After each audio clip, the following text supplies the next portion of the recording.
Tras ko Baila Bo Historia Part 1 bo po bisa.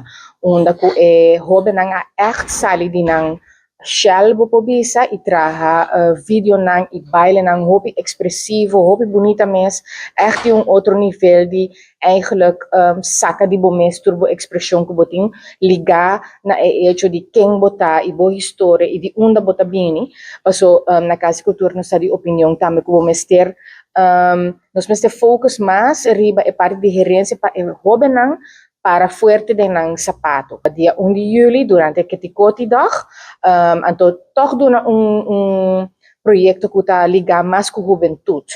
Dus nós estamos a invitar o público inteiro para vir wak. É um friendly price, 5 florin, vir apoiar o jovem que vir wak na bonita apresentação e naturalmente na Skol nang também o público do bini está já biarna e já sabra, Filomena Mavo e Abraham de Veer Skol. Que men não perde essa aqui para wak eigenlijk que bonita nos jovem tem para expressar e kung assim conhecer ng mesmo. O proyecto aqui é proyecto multidisciplinario, caminda jovem de edad ng 12 para 16, tasinha, kiko ng historia ta, di una ng tabing, kiko ta ng tradisyon ng familiar, cultural, anto asina pa colectatores aqui como una historia colectivamente.